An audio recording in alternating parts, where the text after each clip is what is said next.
يلا نعمل الشاورما المصري في البيت بأقل التكاليف. وصفة صيفية جميلة مش هتحتاج ان احنا نقف في المطبخ كتير. يلا ندخل على المكونات. يلا بينا نشوف المقادير بتاعتنا. انا عندي 300، انا جايبه 300 جرام لحم. كل واحد زي ما يحب يعني، بس انا 300 جرام بتكفي معايا وبنعمل سندوتشات كتير ولان فيه خضار لسه. تمام. وهاخد معاها معلقتين طحينه، وكمان معانا بصل متقطع، فلفل الوان اصفر واحمر، طماطم متقطعه، في انا حاطه نص قرن فلفل حراق، وبقدونس. ده بقى بصوا ده السر بقى بتاع ال ال الشاورما المصري. هتشوفوا دلوقتي هنعمله ازاي. يلا بينا.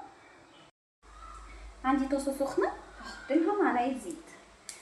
ماشي، خلي بالكم ان الطاسه سخنه.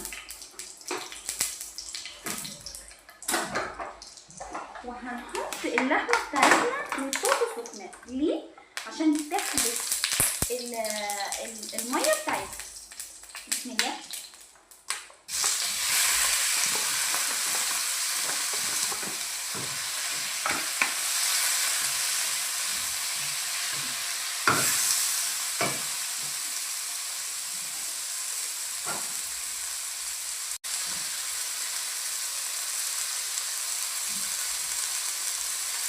طبعا عشان انا اللحمه بتاعتي اساسا متقطعه شرايح، فالملح مش هيعطل فيها ولا حاجه يعني. وهنرش لها رشه فلفل اسمر.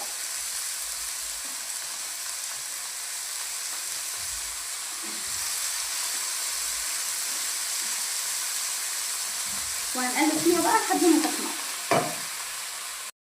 بصوا دلوقتي اللحمه كلها اخدت لون. تمام. هبدا بقى احط الخضار بتاعي، مش هستنى. هحط البصل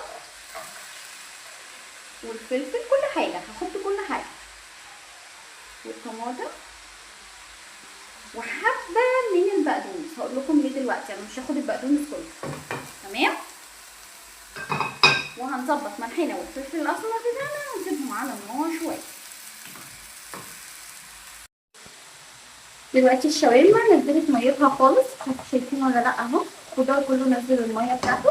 هبدا بقى في الوقت ده اللحمه كمان قربت تدخل على السوا. في الوقت ده بقى هبدا احط لها معلقه طحينه،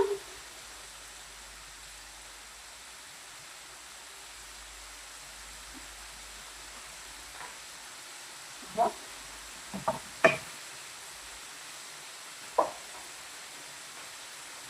وحبه البقدونس اللي كانوا فاضيين اهو، واقلبها. هتلاقوا الميه اللي كانت موجوده ابتدت انها تتقل، يعني الميه نفسها تقلت.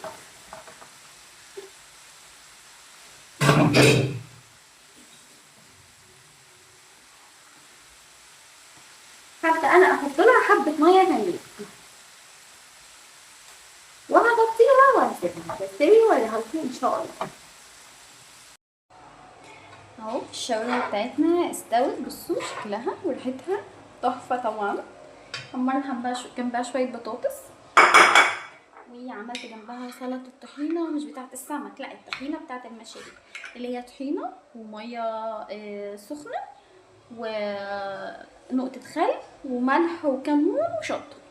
تمام. احنا بنحبها في كايزر. طبعا انتوا ممكن تعملوها جنب مكرونه، عايزين تحطوها كل واحد يعني زي ما يحب. اهو، وهنحطها في العيش كده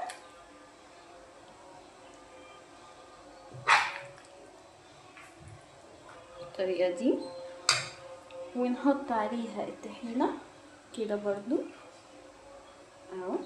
والف هنا وشفا، سندوتش تحفه ووصفه صيفيه جميله جدا.